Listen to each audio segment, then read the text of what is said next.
महापालिकेनं आर्थिकदृष्ट्या दुर्बल आणि एकाकी महिलांच्या स्वयंरोजगारासाठी धर्मवीर आनंद दिघे स्वयंरोजगार योजना राबवली असून त्याचा लाभ ठाण्यातील 10,000हून अधिक महिलांना झाला आहे। ठाणे महापालिकेनं धर्मवीर आनंद दिघे स्वयंरोजगार योजनेअंतर्गत गेल्या वर्षी नोव्हेंबर महिन्यात अर्ज मागवले।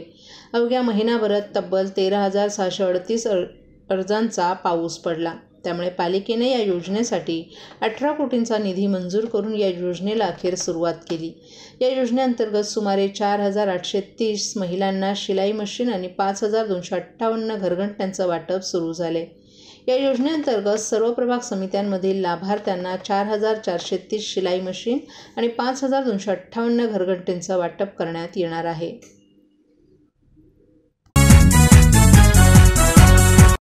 1 जानेवारी ते 15 जानेवारी 2024 या कालावधीमध्ये मालमत्ता करावरील 75% व्याज माफ। त्याचप्रमाणे 16 जानेवारी ते 31 जानेवारी 2024 या कालावधीमध्ये मालमत्ता करावरील 50% व्याज माफ। तरी सदर व्याज माफीच्या अभय योजनेचा ठाणेकर करदात्यांनी लाभ घ्यावा। महानगरपालिकेच्या कोणत्याही संकलन केंद्रावर कर भरण्याची सोय आहे। एटीएम, डेबिट, क्रेडिट कार्डद्वारे कर भरण्याची सुविधा उपलब्ध करून देण्यात आली आहे। सोमवार ते शनिवार या दरम्यान सकाळी 10:30 ते सायंकाळी 5 वाजेपर्यंत संकलन केंद्राची वेळ असून करदात्यांच्या सोयीसाठी रविवारी संकलन केंद्र सकाळी 10:30 ते दुपारी 1:30 वाजेपर्यंत सुरू ठेवण्यात येत आहे। यासोबतच ठाणे महानगरपालिकेच्या propertytax.thanecity.gov.in या संकेतस्थळावर ऑनलाईन पद्धतीने मालमत्ता कर भरण्याची सुविधा उपलब्ध करून देण्यात आली आहे। तसेच गुगल पे, फोन पे, पेटीएम आणि भीम ॲपद्वारे आपला कर सुलभतेने जमा करू शकता। ठाणे महापालिका क्षेत्रातील सर्व करदात्यांना विनंती आहे की आपण या व्याजमाफी अभय योजनेचा जरूर लाभ घ्या आणि आपला मालमत्ता कर लवकरात लवकर महापालिकेमध्ये जमा करून महापालिकेस सहकार्य करा। धन्यवाद।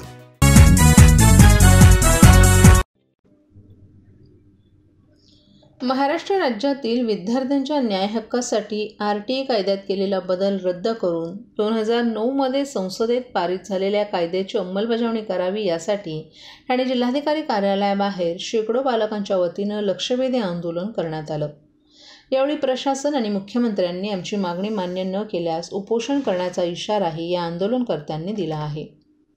4 ऑगस्ट 2009 मध्ये संसदेत पारित झालेल्या आरटीई कायद्याची अंमलबजावणी करून खाजगी इंग्रजी शाळेत 25% गरीब, वंचित, अपंग आणि दुर्लभ घटकातील विद्यार्थ्यांना मोफत शिक्षणाचा अधिकार द्यावा। पंजाब कर्नाटक राज्याच्या धर्तीवर महाराष्ट्र सरकारनं आरटीईमध्ये केलेला बदल रद्द करावा।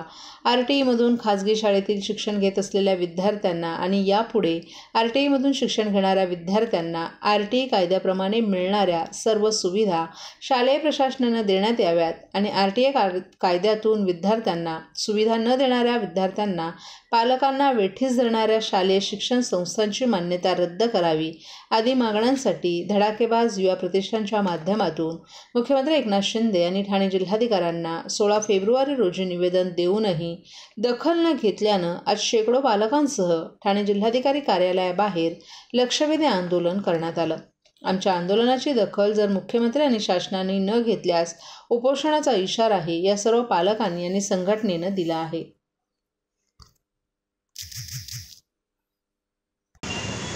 जर मागण्या पूर्ण नाही झाल्या तर उद्या म्हणजे आम्ही 10 दिवसाच्या नंतर आम्ही इथे उपोषणालाही बसू, रस्ता रोकोही करू। पण रस्ता रोखल्यावर तुम्हीच मुख्यमंत्री साहेब आणि गृहमंत्री साहेब असतील किंवा अजितदादा असतील यांना विनंती आहे की गरिबांच्या मुलांना न्याय द्या। गरिबांच्या पॅरेंट्सवरती केस टाकून तुम्ही त्यांना अरेस्ट करू नका। कारण आम्ही जे लढतो आहोत ते आम्ही कुठल्या श्रीमंतांसाठी ही लढाई नाही आहे, ही गोरगरिबांची, वंचितांची, दुर्लभांची, अपंग, अनाथ मुलांच्यासाठी ही लढाई आहे। आणि या लढाईमध्ये आम्ही आमचा जीव जरी गेला तर आम्ही पाठी हटणार नाही।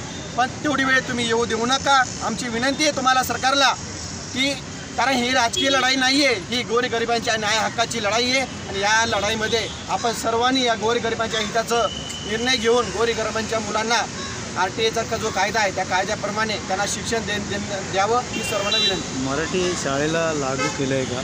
त्या इंग्रजी शाळेला कधीपासून लागू केलं? ज्या इंग्रजी शाळेचा जो कायदा आहे 25% आरक्षणाचा, तो गरिबांच्या मुलांसाठी 2009मध्ये संसदेमध्ये पारित झाला होता. त्याच कायद्याप्रमाणे आतापर्यंत सर्व शिक्षण गरिबांच्या मुलांना मिळत होतं. पण याच वर्षी या सरकारला असं का वाटलं की गरिबांच्या मुलांचं शिक्षण काढावं, हे कुठेतरी चुकीचं आहे.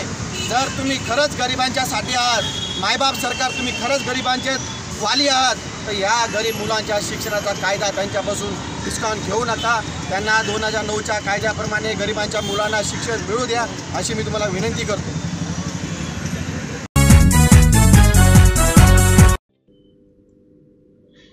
शिंदे फडणवीस सरकारचा अत्यंत महत्त्वाकांक्षी उपक्रम असलेला शासन आपल्या दारी हा कार्यक्रम आज ठाणे जिल्ह्यात पार पडला. यावेळी विविध शासकीय योजनांचे लाभ 45 लाखाहून अधिक लाभार्थ्यांना देण्यात आले.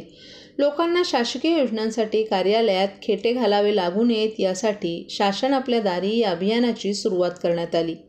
आज सर्वसामान्य लोकांमध्ये शासन आपला विचार करत आहे ही भावना दृढ झाली असल्याचं मत यावेळी व्यक्त करण्यात आलं. सरकारला केंद्र शासनाचे मोठे पाठबळ मिळत आहे, त्यामुळे राज्याचा विकास चौफेराने वेगवान होतोय. बेरोजगारांना रोजगार देण्यासाठी शासन आता ठाणे जिल्ह्यातही 6 नमो महारोजगार मेळाव्याचं आयोजन करत आहे. या रोजगार मेळाव्यात गरजू बेरोजगार युवकांना जागेवरच नोकरी देण्यात येणार आहे. या निर्णयानं पोटदुखी वाढल्यानं आता त्यावरही टीका सुरू झाली आहे. मात्र या टीकेला कामातून उत्तर देण्यात येणार असल्याचं मुख्यमंत्री एकनाथ शिंदे यांनी सांगितलं. कल्याण तुळजा मार्गावर आता मेट्रो धावणार आहे. त्या कामाचं भूमिपूजन आज झालं आहे. त्यासोबतच शिळफाटा येथील रस्ते रुंदीकरणात जमीन गेलेल्या शेतकऱ्यांना लवकरच मोबदला दिला जाईल. कल्याण शहर रिंग रोड आणि मेट्रो जोडले जाणार असल्यानं भविष्यात येथून मुंबईत कुठेही प्रवास करणं सोपं जाईल असंही मत व्यक्त करण्यात आले. देशाला अधिक बलशाली बनवायचं असेल तर मोदीजींना पर्याय नाही, त्यामुळे 45हून अधिक उमेदवार निवडून आणून मोदींचे हात बळकट करावेत असं मतही यावेळी व्यक्त करण्यात आलं. यावेळी राज्याचे उत्पादन शुल्क मंत्री आणि ठाणे जिल्ह्याचे पालकमंत्री शंभूराज देसाई, सार्वजनिक बांधकाम मंत्री रवींद्र चव्हाण, कल्याण लोकसभा मतदारसंघाचे खासदार डॉ. श्रीकांत शिंदे, आमदार संजय केळकर, कुमार आयलानी, निरंजन डावखरे, ज्ञानेश्वर म्हात्रे, राजू पाटील, माजी आमदार रवींद्र फाटक, शिवसेना महाराष्ट्र राज्य समन्वयक आणि प्रवक्ते नरेश मस्के, शिवसेना सचिव भाईसाहेब चौधरी, संजय मोरे, कल्याण जिल्हा प्रमुख गोपाल लांडगे, ठाणे जिल्हाधिकारी अशोक शणगारे, महापालिका आयुक्त अभिजित बांगर, कल्याण डोंबिवली महापालिकेचे आयुक्त डॉ. इंदुराणी जाखड तसंच जिल्ह्यातील सर्व महानगरपालिकांचे आयुक्त आणि लाभार्थी मोठ्या संख्येनं उपस्थित होते.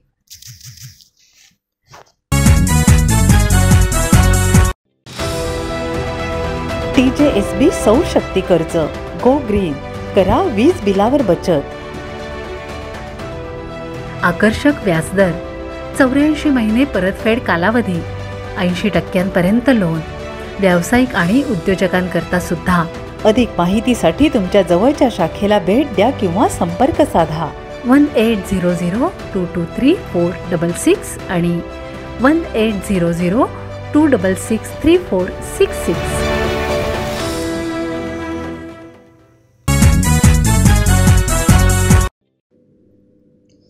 आज गजानन महाराज यांचा प्रकट दिन. त्यानिमित्तानं ठाण्यातील राममारुती रोडवरील श्री गजानन महाराज मठात भाविकांनी मोठ्या प्रमाणात दर्शनासाठी गर्दी केली होती. गेल्या 45 वर्षांपासून गजानन महाराज प्रकट दिन या मंदिरात नियमित साजरा होतोय. या निमित्तानं 3 दिवस धार्मिक उपक्रम राबवले जात आहेत. सकाळपासूनच पूजा, अभिषेक, आरती करण्यासाठी भाविकांनी गर्दी केली होती. संत श्री गजानन महाराज यांचा 146वा आज प्रकट दिन साजरा होतोय. शेगाव निवासी श्री संत गजानन महाराजांना श्री दत्तगुरूंचं 3रं रूप म्हणूनही ओळखलं जातं. सद्गुरू अक्कलकोटचे श्री स्वामी समर्थ हे गजानन महाराजांचे सद्गुरू होते. गजानन महाराज प्रकट दिन हा एक शुभ दिवस मानला जात असून या निमित्तानं मंदिरात त्यांच्या पादुकांचं पूजन केलं जातं. मंदिरात गणगण गणातपोते नामाचा गजर, अभिषेक, पारायण असे अनेक धार्मिक वातावरणात प्रकट दिन सोहळा दरवर्षी मोठ्या उत्साहानं साजरा केला जातो. प्रकट दिनानिमित्त पहाटेपासूनच विविध धार्मिक विधी आणि नामस्मरणानं मंदिर परिसर भक्तिमय झाला होता. तर सकाळपासूनच भक्तांनी दर्शनासाठी रांगा लावल्या होत्या. तसंच यावेळी भक्तांसाठी महाप्रसादाचंही आयोजन करण्यात आलं होतं. या महाप्रसादाचा भक्तांनी मोठ्या संख्येनं उपस्थित राहून लाभ घेतला. उपासना, नामस्मरण, दर गुरुवारचं भजन प्रवचन असा कार्यक्रम असतो. पूर्वी सहली काढायचो, 489 बसच्या सहली झाल्या, पण आता त्या बंद केल्यात. दर गुरुवारचं भजन नामस्मरणाकरता सर्व जाती धर्माचे लोक या ठिकाणी येतात आणि या ठिकाणी येतात ती माणसं फार चांगल्या विचाराची, चांगल्या मनाची अशी असतात. आजचा दिवस म्हणजे सकाळी बघा, आधी मुख्य म्हणजे 3 दिवसाचा उत्सव असतो. 3ही दिवस अखंड पारायण चालू होतं, नामस्मरण चालू होतं, वीणा चालू होती आणि आजचा दिवस रात्रीपर्यंत ही दर्शन करून लोक शिरा, झुणका भाकरी अशा तऱ्हेचं आपल्याला प्रसादाचं वाटप असतं आणि त्या तऱ्हेने सुंदर लोकांची व्यवस्था केली जाते. जय गजानन करदे आनंद.